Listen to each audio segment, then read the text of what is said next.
Welcome to Momentum Monday. No, I'm going to do it today. Ivan, I'm home. Welcome to Momentum Monday. Welcome to the United States, Howard. I've been in the United States. It was a long week, buddy. I did a stupid thing. Somehow, after 22 years of carrying around a green card, I lost it. Do you have a green card? Yes, I do. I hold half of it, don't I? Sure. Where do you keep it? Where do you keep it? At a safe place. Well, my safe place used to be my pocket. It was lost. So thanks to all my friends who put me up and helped me get back in the country. It cost me a little bit extra money. So we're gonna have to have a good week here, Ivan. Let's get right. I'm going to be in San Diego Wednesday. Can't wait to get home. San Diego's amazing. It's nice here in Phoenix. There's literally not a person. It's like a ghost town. In the summer, I guess, I know. Yeah, it's one of the nice things. I mean, it's really hot, but if you have air conditioning and Netflix, things are okay. So here we are. Let's get right to the markets. Yeah, the S&P 500, new all-time highs. Woo! The Nasdaq 100, new all-time highs. I think the only one that is kind of lagging so far is the Russell 2000, but as you can see, it is last week finally woke up and is starting to show relative strength. I think 160 is a very important area, and if it closes above 160, we might. What's a couple large stocks in that index? I mean, who cares? Like everything, there's so much working, it doesn't really matter. But like, I don't know. But the reason why it's behind, it's because we see some weakness still in oil names. Oh, there you go. All is good with the world. Fuck yeah. Okay, so let's get. I think that the most interesting stock of the year is Beyond. Yeah, without a doubt, the most interesting IPO. No, it's the most interesting stock in 5 years. Let's face it. Expected to make money. This isn't a scam. This is a phenomenon. I'm not saying it's worth even its IPO price, but this is a real company with real products, with a real stupid market cap. And I think it goes to a sign of the times that we're at. You know, it's kind of a technology company, Ivan. I mean, it's more technology than Facebook at this point. You know, they're making fake biotech edible. Yeah, it's biotech edible. I like that. So I think people are the last phenomenon last year was Tilray. I think this dwarfs what Tilray is. Where's Well, Tilray went from 30 to 300 in 6 weeks. 300, 6 weeks. Okay. Yeah. And so these generally don't end badly, but this is not Tilray. This is not a weed Canadian scam roll-up. This is a homegrown mega American scam with great distribution. It's a shitty product. I'm kidding. I don't use the product, so it's just not a product that. Do you know how much free publicity they're getting because they went public and because of their stock doing so well? I had no idea about them, and then all of a sudden they hit an IPO, and then I see them suddenly everywhere. You know, Ralph's, Whole Foods, and I was like, oh, I know that company. Do you actually walk into Ralph's and talk out loud like that? Because you could get deported. Well, I have a green card. Go, wow, I know Beyond Meats. How would you say, hey, I know Beyond Meats just one time? Well, in my mind, I'm not saying it out loud. Oh. Okay, so tip, very good, Ivan. I'm proud of you. You do not say stuff like that out loud in America in 2019. Okay, so last week you said if you had a gun to your head, you would get long. You're up about 10%. So earnings are tomorrow night. I think it's the most exciting thing that's happened in America this year. This stock, yeah, you can say so. I think it's the only. We agree. The only consumer stock trading with tech company with biotech valuation. It's currently trading at 120 times sales. Okay, but everybody knows that, Ivan, and actually their sales are going to blow people away because, like you said, this is not like Tilray Press or some biotech press. This is like a company that, like, companies are, you know, it's getting pulled. There's demand from the consumer. It's illegal for now. There's demand from consumers. So all this free press that you talk about is working. Like they're getting carried in more stores. So I think their sales are going to. I have no idea what the stock will do. This is not a stock for me because it's not a product I use or a trend that I'm involved in. I like regular meat, even fake McDonald's 1.0 meat. But congrats to the bulls. I think what you're seeing, this is a poster child for negative interest rates or low interest rates. We're going to see pockets of this for as long as interest rates stay low or negative. So congratulations to people that have played this. It's going to be an exciting week for Beyond Meatsters. I don't even know. We got to have a groupie name for that. Next groupie stock, Ivan, let's first look at semiconductors, and we'll get into the groupie stock of the semiconductors. You want to size this up for people? Well, semiconductors, after a 20% drawdown a couple months ago, they even closed below their 200-day moving average. Full recovery is close at new all-time highs. It is considered one of the leading stock market indicators nowadays. So it's semiconductors, and the other one is advertising. So it basically measures the health of business spending. And advertising not so much because it's like Facebook, Google. It's not like about the agencies anymore. It's all about direct. Yeah, that's what I mean. So this is the remaining global kind of leading indicator. It will not end well. I mean, it's great that the semis are doing well. It's not just a 20% pullback. They had a 30% pullback in December. So it's like two months to pull. If you go to the monthly, Ivan. So you can see, I'm super, like, I hate saying this because I'm not a semiconductor guy. But if you can see how it took out all-time highs, kind of then shook the hell out of people now twice in the last year, right? And now it's off to the races, and everybody's bearish, and the world's coming to an end, and we're gonna go to nuclear war, and there's a fat person in the White House. But in the end, and Ivan, if we were to overlay NVIDIA on this, which was the darling stock that brought that brought the semiconductor out of the doldrums, right? It's down. So the semiconductors has done this without its leading stock. And if we look at Intel, I mean, it's done well, but like, So what is driving the semis, Ivan? I think the one, AMD, for example. AMD. This is the millennial. And also the millennial. Xilinx also had a bad day Friday, but Xilinx. AMD is the millennial semiconductor stock. Gaming, gaming. And if we look at Tencent, between the Twitch world and we look at Fortnite, what is their Super Bowl is 40 million people, I don't know, like tuned into the frickin' Fortnite Super Bowl. So AMD is the poster child. I'm not a chip guy, but Ivan, if we pull up the AMD stock, the stock's going to go much higher. And forgetting where it was at 1 to 30, if semiconductors are going to go, AMD is well positioned. She seems like a very smart CEO. I've been listening to a few of her videos. It's not for me, but if the semiconductors are going to lead, it looks like AMD is the poster child of this run. And maybe NVIDIA plays catch up in Xilinx. Any other semiconductor stocks, Ivan, that kind of stand out to you? Ooh. This one, TR. Teradyne, a name from I remember that trading on the bubbles. I mean, that is beautiful. So for the electronic game markets, I rest my case. Three earnings gaps in a row. That's incredible. So Teradyne, put that on your list for semiconductor people. That's a tradable stock. Again, I don't game. It's hard for me personally at my age to get a handle on cyclical.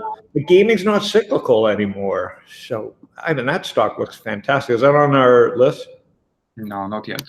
Interesting. Okay, so semiconductors, we get there. This is a huge week for earnings, Ivan. Apple on Tuesday. Apple. Last week was huge. It was huge too, and I was just starting saying that we saw amazing reports from Google, Facebook, Twitter, and Snapchat. It just shows that the advertising industry is just strong and growing. Well, I think it's not so much advertising is Ivan anymore as it is like customer acquisition, brand building. Everybody's chasing, you know.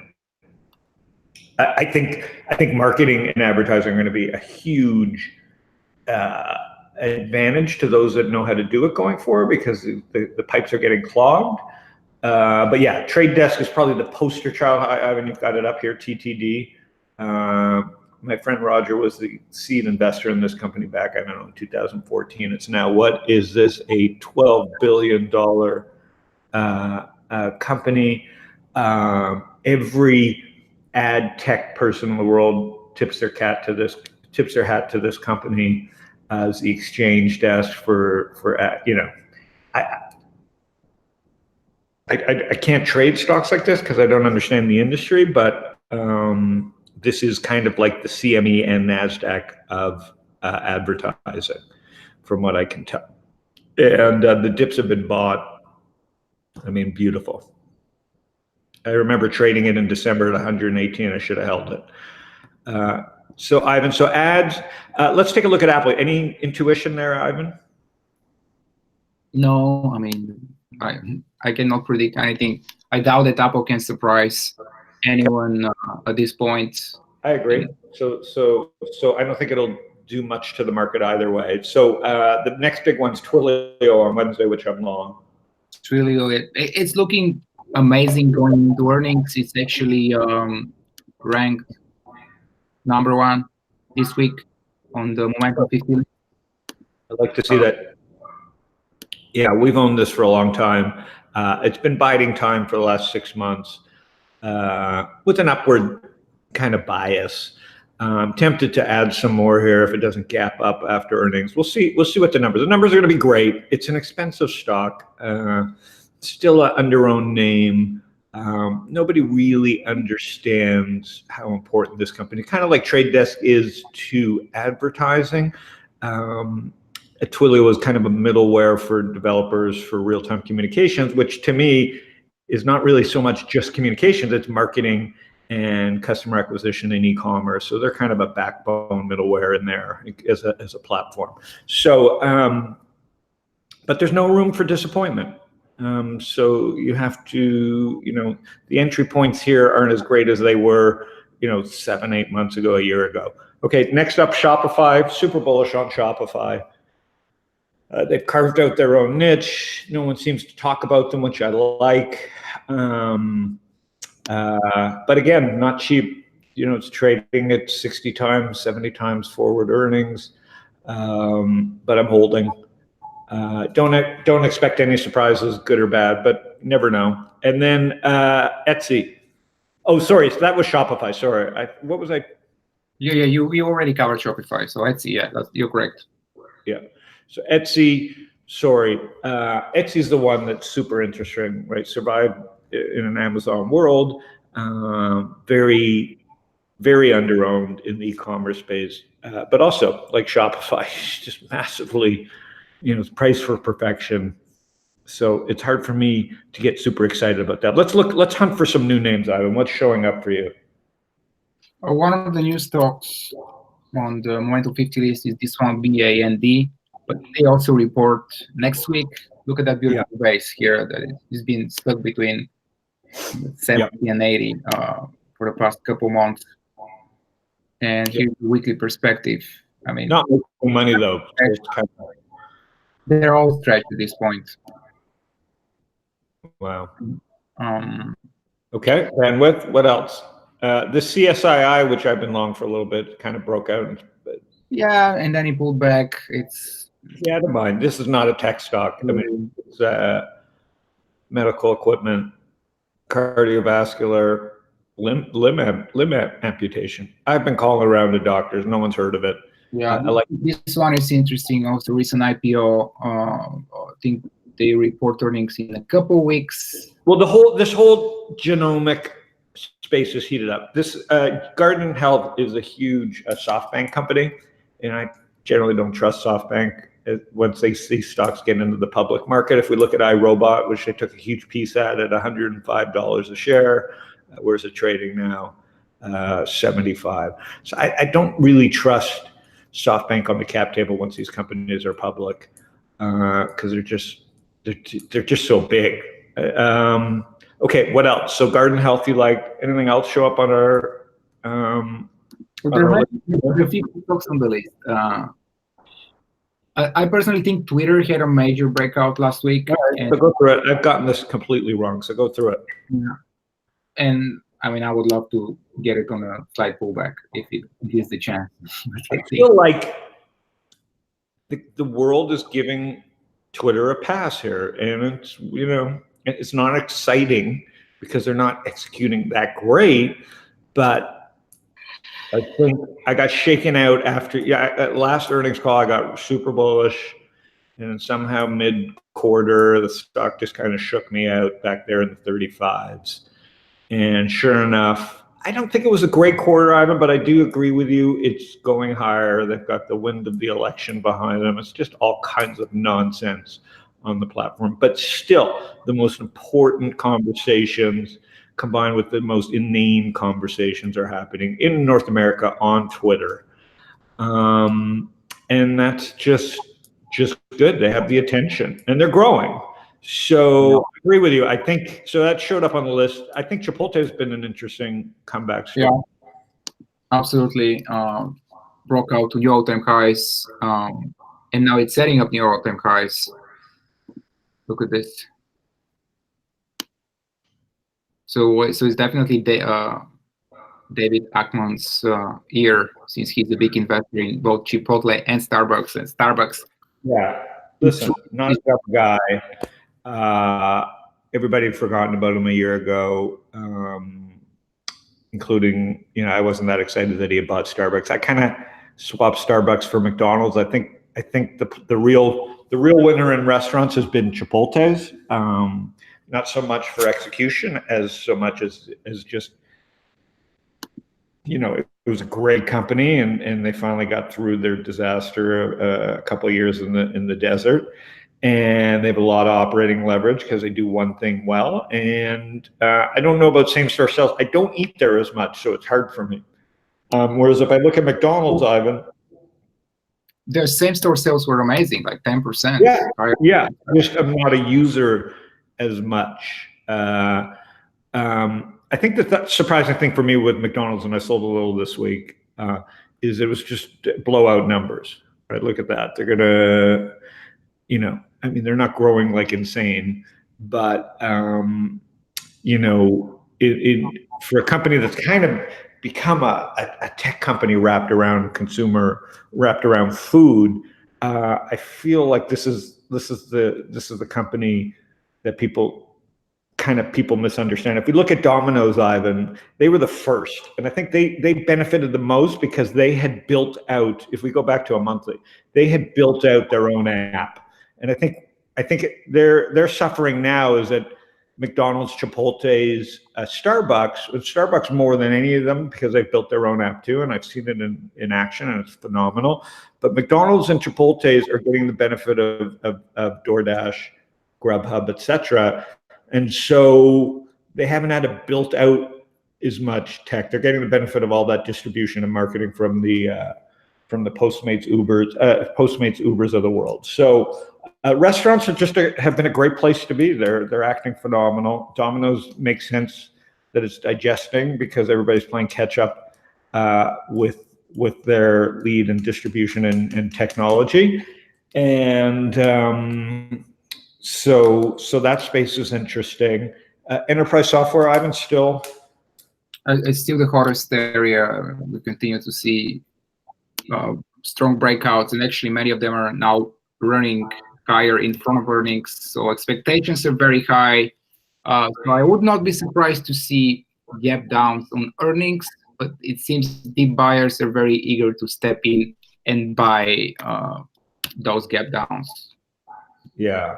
I'm trying to think what other stocks. Let's go. There were some interesting charts that I wanted to share from Charlie. friend Charlie, who, if we look at that first one, Ivan, stocks, bonds, and commodities, if we open up that chart, every ETF in the country, every American index is up. Okay, so don't think you're so smart, everybody out there. This has just been one of those years that if you woke up and were long, you're having a great year. It happens. Doesn't mean we're a great country or we're smart. It's just one of the benefits of being directionally long in a low interest rate, kind of low volatility, 8-month kind of market. Have you seen? I've never seen anything like this. Yeah, I mean, 98, 2006. This is the best bull market in history, and not in terms of returns, just in terms of drawdowns and consistency. Yeah, pretty incredible. So that's a great chart. I mean, if you're long oil and commodities, there's another chart from Charlie Ivan about S&P versus commodities, which I think is interesting because everybody's yammering about gold and silver the last few weeks. Yeah, right there. Yeah, this is the ratio of U.S. stocks to commodities. I don't know why people give. Listen, commodity bulls may have their day in the next year or so, but like, come on, there's nothing to talk about here. This has all been about stocks. And what's funny is, Ivan, if you go back another thing, if we look at the best performing asset of the year beyond meat, which is it's Bitcoin. And we can argue whether it's new gold or it's a commodity, but it's the number one second, other than Beyond Meat, it's the best performing bet of the year.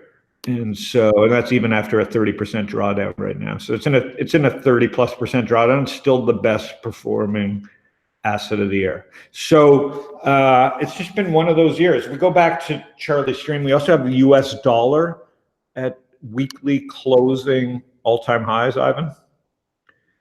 And I'm not a macro guy, but I don't think at the beginning of at the beginning of Trump's presidency, I for one did not think the U.S. dollar would stay this strong.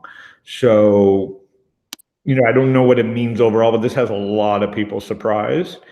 And it's a good. Here's what I say: if you're not traveling this summer overseas, you're crazy. I was just in London. It's like relatively cheap. I was in Ireland, and you're a bazillionaire living in Ireland. What's that?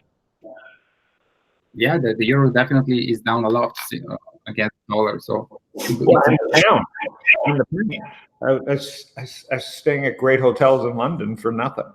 So it's a great time to be an American and be traveling, to be honest. Go back to Charlie. Go ahead. It's interesting how well gold has done, considering how strong the US dollar is.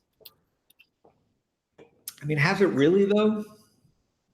Yeah, it's breaking out after a multi-year base. It's not like 15%.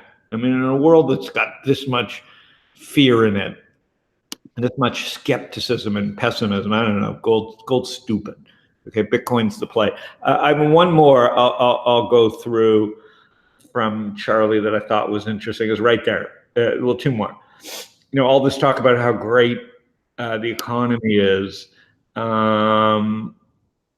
I think these are you got to be a little skeptical, and I want to end with some skepticism. It's not. There's a lot of manufactured silliness out there. The growth rates of the S&P 500 are, not that fantastic. This is sales and earnings. And so, also we live in unique times when we have negative interest rates, and stocks deserve multiple expansion when interest rates are low and negative. So. Yeah, you get speculative bubbles. I'm going to keep it simple with that thought. Like, there's no doubt that when you force people to invest, which is a good thing, and with low taxes, I mean, these are not bad things if you have money. I mean, I'm not complaining. We have mobility. I can move to Nevada tomorrow and live in the mountains and pay zero state taxes in this great country. So there's a lot of silliness, but there's a lot to be concerned about. This will not; those green numbers can't continue forever. And math is math. Trees can grow to the sky pretty fast, but you got to be careful. And then the last thing is there's a lot of backslapping and like we're great going on. But take a look at what Charlie's numbers on Argentina. Look at their numbers this year. They have the best performing stock market. Yeah, but they also have the high inflation. They have like 50% inflation. But exactly. So I'm saying, you know, Argentina's their currency is imploding. They have a massive inflation. There's no GDP. It's like negative GDP growth. So, you know, all these people that are so smart about the stock market, you know, leave me alone. Look at Greece and Argentina. No one wants to live there. Best performing. I mean, they're like the Baltimores of the rest of the world, according to Trump. And Trump's buddy Russia also having a great year, up 30%. One stock item from Russia is interesting is the Yandex. I was talking about it on Friday. There are actually a couple that are interesting. So yeah, Yandex is one of them.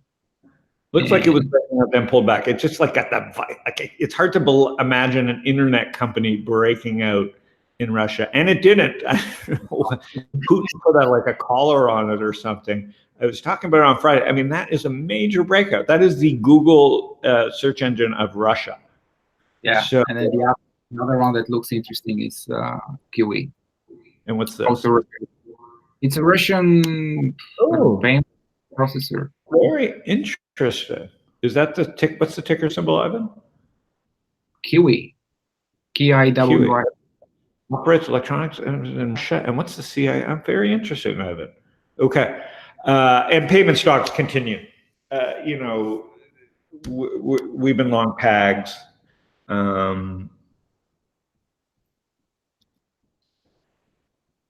Yeah, new all-time high, incredible run. Just a beast.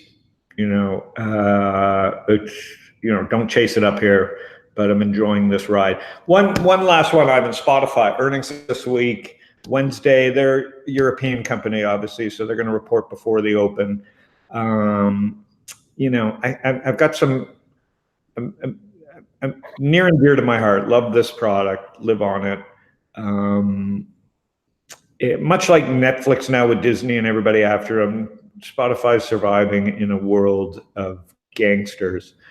And I don't know. There's so many people listening to podcasts. I don't think it's big enough to drive this stock back to all-time highs. But this is a beloved internet company, and Wednesday is a big day, so I'm watching Spotify as well.